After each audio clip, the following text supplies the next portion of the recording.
Hello and welcome to the first live stream event of this run of Caring for Vulnerable Children. It's good to have you all with us. I appreciate that most people, or the majority of people that manage to engage with the live streams, they don't necessarily do it live as we're happening, so it might be a recording that you're watching back afterwards. But whether you are with us live or whether you're watching the recording back afterwards, a warm welcome to you to both the first live stream and also to this run of Caring for Vulnerable Children. So I'll start by introducing myself, although I guess as you get 2 weeks into the programme, you'll probably know who I am by now. My name is Graeme McPhee. I'm the lead educator on the Caring for Vulnerable Children programme. I'm based at the University of Strathclyde in Glasgow in Scotland, and I'm based in the School of Social Work and Social Policy. And we have 3 live stream events. Sorry, my maths was failing me there for a second, and it's not that complicated actually. So we have 3 live stream events over the course of the 6 weeks of Caring for Vulnerable Children, one at the end of week 2, one at the end of week 4, and then a final one at the end of week 6. And what I do in these sessions is really just to kind of take the chance to talk to comment on, to respond to some of the various comments and posts that have been appearing on the programme for the first 2 weeks, and then we'll continue that, and then also responding to some of the polls that we set up. And also you've had an example of that in week 1, and not giving too many spoilers away, there'll be some to come in future weeks as well, so I'll be talking about those also.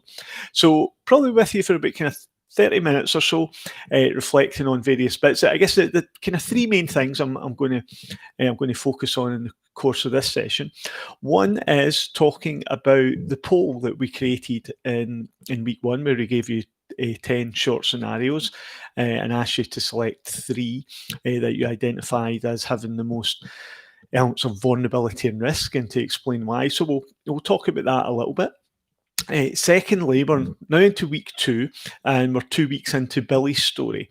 And I'll talk a little bit more about Billy's story and just reflect on some of the some of the comments and chat that's been developing around about Billy's story, and I think some of the issues that are raised from Billy's story for us, and relating that to challenges and circumstances we feel just now. And then the third thing I'm going to do is just pick out the odd comment that I've spotted across the different forums that I think reflects some interesting points, and just talking to them a bit more.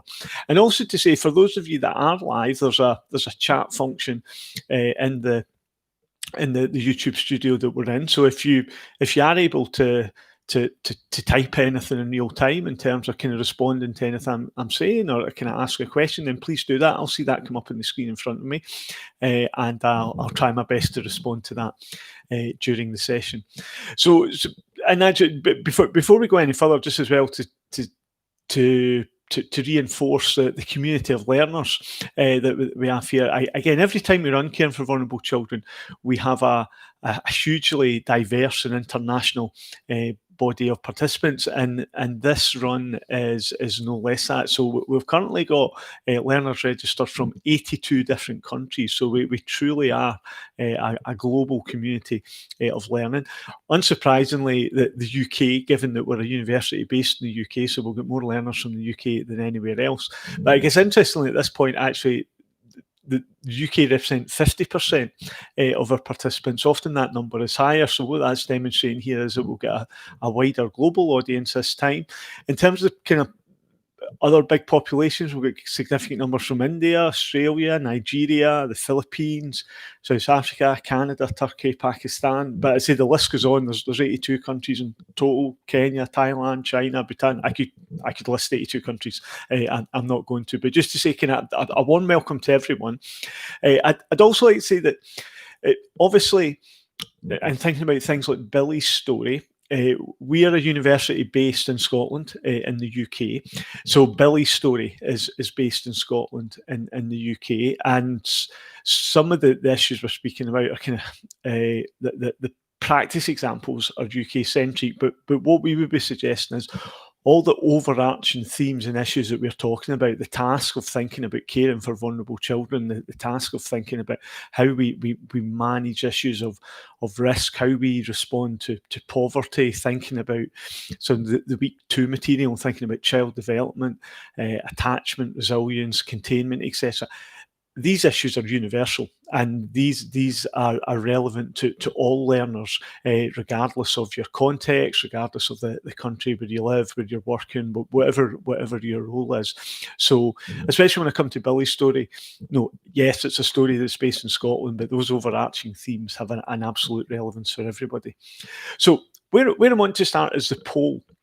So just to say a little bit about that as well, because also we presented you with the 10 scenarios in week 1, and part of the material in week 1 is the course is called Caring for Vulnerable Children. So can we actually think, well, how do we conceptualise and define kind of vulnerability and risk and such like? So kind of very brief starting exercise, 10 very brief scenarios, and asking you, right, pick the 3 that you think have got the most risk and vulnerability inherent within them, and kind of explain why. And as a bit of an exercise to begin to tease out how do we understand risk, how do we understand vulnerability. Now, before we go any further, it's obviously that any professional in a practice setting, when looking to assess and respond to children potentially in need of a service or an intervention, would obviously be working on and would require a whole lot more information and data than you were provided with in those 10 scenarios. They were basically a kind of sentence or two. So we're not putting this in kind of substituting for what would happen in practice. It's a starting point of a discussion, but nonetheless, it's a really relevant and important discussion for us to be having in terms of thinking about, right, what are the factors that contribute to more or less notion of risk or vulnerability. So if you haven't already, if you go back into the week 1 material and click on the page where the poll was set up, you will see that the results are now there. I'm not going to run through all of them, but basically what we give you a breakdown is of the people that voted, what percentage picked each scenario. And we've got some interesting kind of patterns and things coming up. So the scenario that gathered the most votes was the first scenario. And that scenario was a tiny baby who has been given a violent shaking by their carer, who has learning difficulties and is upset because the baby won't stop crying. And I think perhaps unsurprisingly, 73% of you who voted selected this as one of your top 3.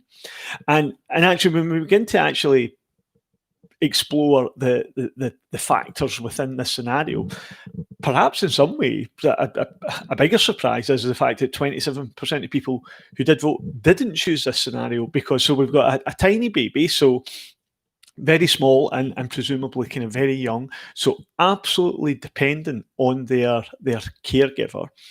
We're getting information that they've been given a violent shaking, which obviously for a young baby is hugely the levels of kind of potential risk and harm and long-term or potentially fatal harm from violently shaking a young baby.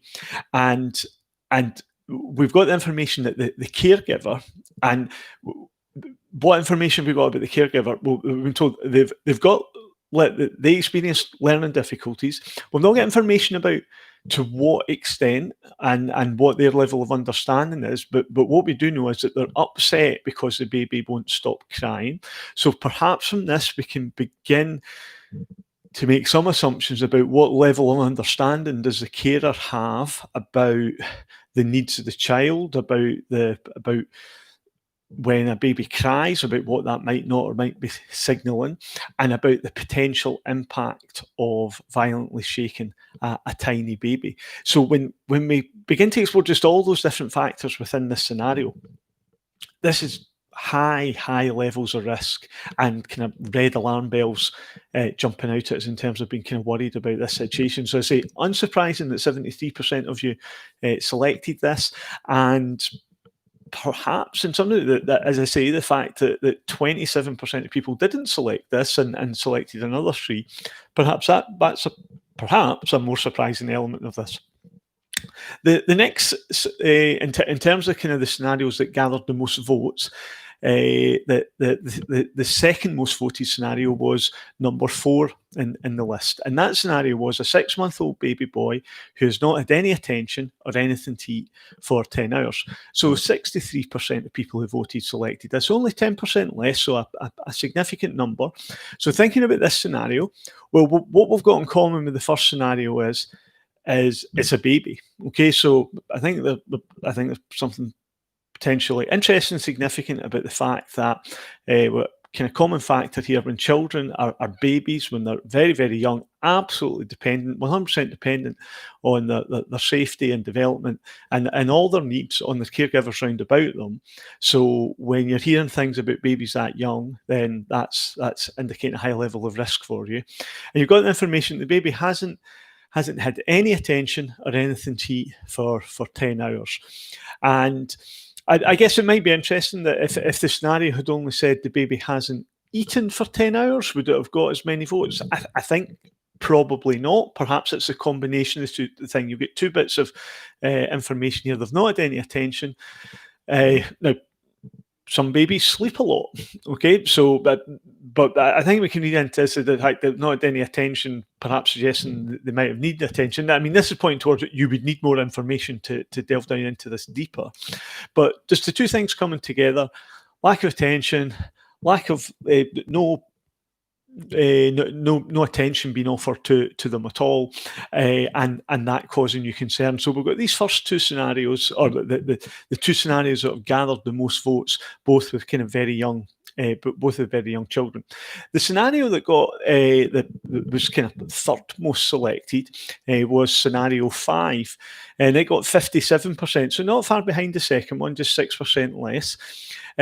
And it's still a relatively young child. It's a 4-year-old girl who has a mother who is suffering from depression and who has not fed her for 24 hours.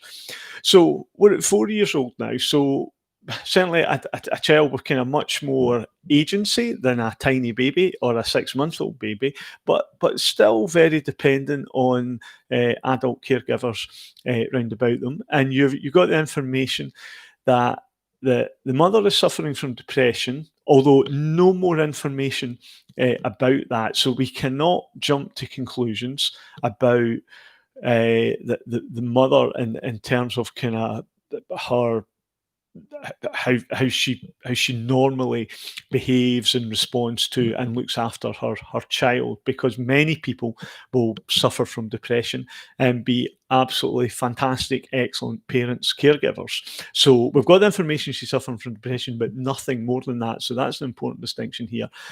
Perhaps I think the more significant thing here for many people will be the fact that the 4-year-old girl has not been fed for 24 hours, because that's not a good sign, because we've got a 4-year-old girl who kind of dependent on the adult caregivers round about them, not being fed, and begin to think, is this a common occurrence? What's this an indicator of?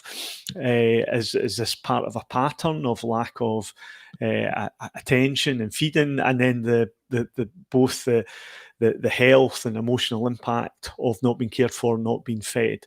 So I would imagine, and I would actually encourage that probably the part of that scenario that might be the more concrete thing for us to be worried about at this point is not being fed for 24 hours.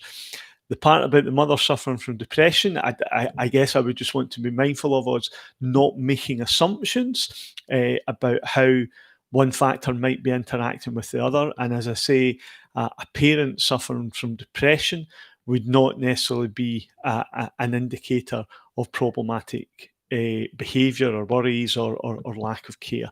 So these are the three scenarios that kind of gathered the most votes. So I think there's probably three of the scenarios that involved the kind of some of the youngest children, because some other scenarios had older children. We got a couple of scenarios with kind of 15-year-olds. Kind of one of them only gathered 3%. The other, sorry, I just realised I never I'm just silencing my computer there in case any noise comes through there as I'm talking. I will mention a fourth scenario, and it's the scenario that got the fourth most votes. This got 47%. A 15-year-old girl who has recently been befriended by a man who's persuaded her to do sexual things to him in exchange for money and affection. And I think, unsurprisingly, there's a significant number of you kind of picking this because we've got, so whilst this scenario involves an older child by comparison to the first three that we mentioned, she's still only 15. So still kind of very young in many ways, and we'll get a couple of really worrying kind of factors within this scenario. Well, he's been befriended by a man, so we don't have an age, so we don't know what the age gap is, but the fact that we're using the term man is telling us there's some sort of age group here.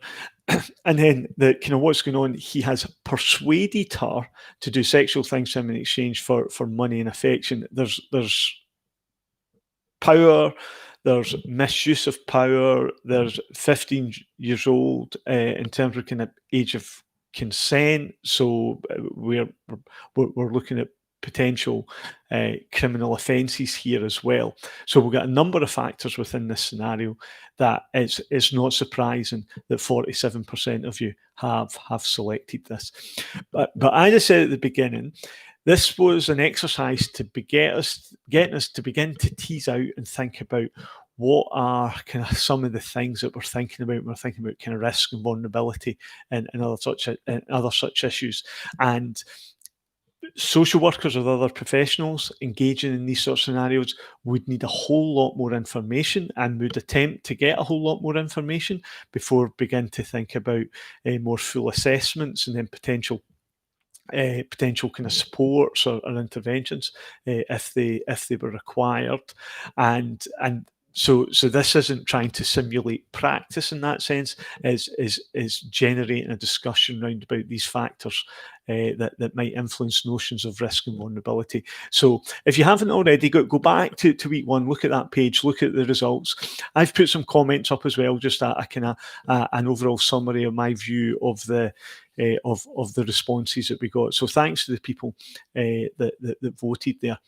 What I want to move on now to is kind of secondly is have just a bit kind of pick up on some of the comments that have been made in relation to Billy's story. So again, given this is the first live stream event, it's just, I think, important to be clear about what Billy's story is and what Billy's story isn't. So Billy's story, it's not true in the sense that Billy and everybody else that appears in Billy's story are different people with different names, and they were playing a role in the video. But the story within Billy's story is one that is very much rooted in reality, in terms of, certainly in a kind of Scottish and a UK context, the challenges that many children and many families up and down the country are facing is real in that sense. So the issues being generated by this story are very real and need us thinking about them and thinking about appropriate services and supports that we need to be providing to respond to some of this. And again, back to the bit about context and setting, we're talking about, no, Billy's story is set in Scotland, but again, the issues that we're talking about with regards to the needs of Billy and the needs of Billy's families, and kind of how we kind of think about different support networks around about that, and where interventions would be helpful or might be required, then these are absolutely transferable to all 82 countries represented in a participant list and beyond. These issues are universal. So as I'm talking about things here, I would be encouraging you to think about, how does some of this play out in the country where I am? Like, kind of, how does some of this kind of relate to the experience of children in my setting? So by kind of week one introduced you to Billy and his family. You got a bit more information about what was going on in week two, and we introduced different dimensions of it. You get a sense of kind of some of the more significant challenges that Billy's mum is facing in terms of her own mental health. you get more information about Billy's relationship with his father, and how that's can be quite inconsistent in terms of Billy, how Billy experiences that and how available his father is to him. Then you also get a sense of something that provided evidence of a bit more support for Billy, or certainly something a bit more positive in terms of the relationship he has with his guidance teacher at school, Mr. Merton, and that giving him a bit of an opportunity or somebody to tap into for a bit of support. And at the end of week 2, we asked you, having had the second week, the question was no more complicated. Are you more or less worried about Billy at this point? And pretty much overwhelmingly in the forum for week 2 related to Billy's story, and this is common for every run of Caring for Vulnerable Children, would suggest most of the comments are saying, I'm actually more worried about Billy now. The more this extra information we got in week 2 is giving me more to worry about, because we've got more information about Mum's mental health and her own challenges and how that impacts on her availability for Billy in the first instance, but also beginning to get a sense of how that might in turn cause Billy stress and anxiety and concern, being worried about his mother. So that was worrying for many people. The information you did get about Billy's relationship with his father, again in the comments, can point that caused a bit more concern, kind of realising that was part of Billy's jigsaw, which perhaps you might have hoped would have been more positive, but it isn't. And when speaking about Billy's father, now I've not noticed it in this run. I'm glad to say, but I think it is something important to touch on, because sometimes at this point in the course, when we're talking about Billy's story, and particularly thinking about Billy's father, sometimes I'll see we'll see comments posted that are very critical and very negative of Billy's father, and talking about him in those sorts of terms, and sometimes kind of verging on the kind of being potentially almost kind of using abusive terms about kind of Billy's father.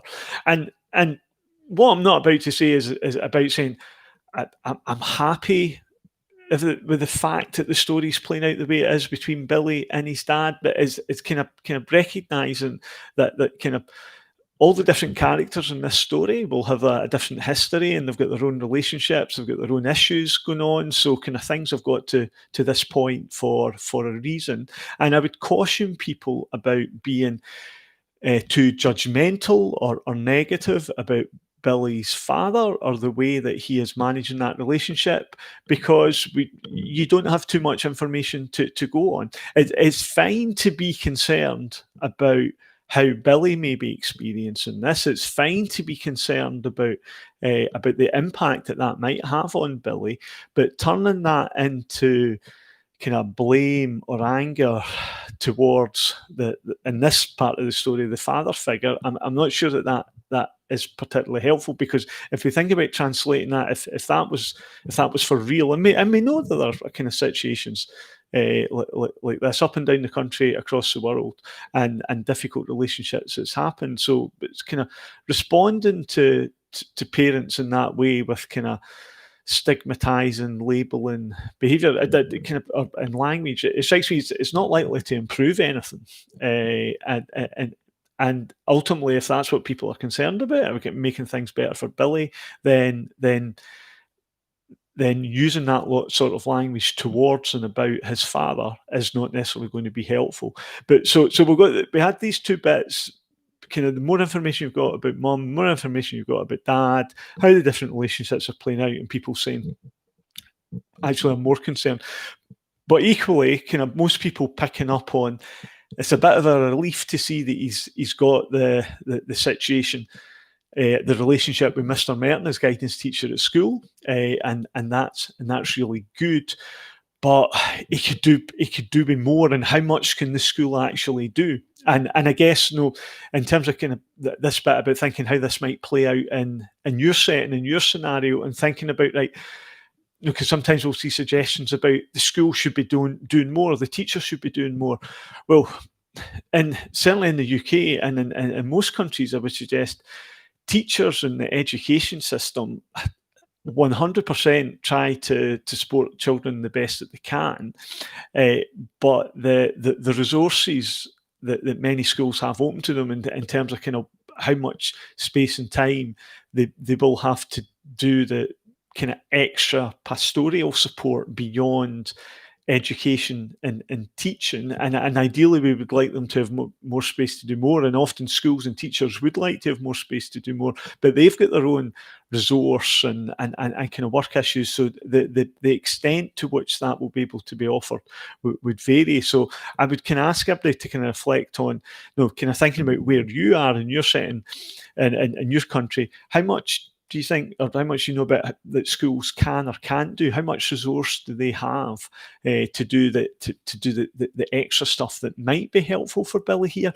or is there other more community-based approaches that might be more helpful for Billy? And keep that in mind, because without giving too many spoilers away, you've got another 4 weeks of Billy's story to come, so you'll see other developments coming. So I say Billy's story will continue over the next 6 weeks.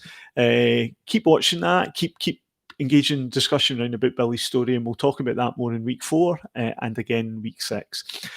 So just as we come towards the end, I'd like to kind of pick up on some more just almost kind of random or interesting comments that I've seen posted across the various forums in the 2 weeks so far.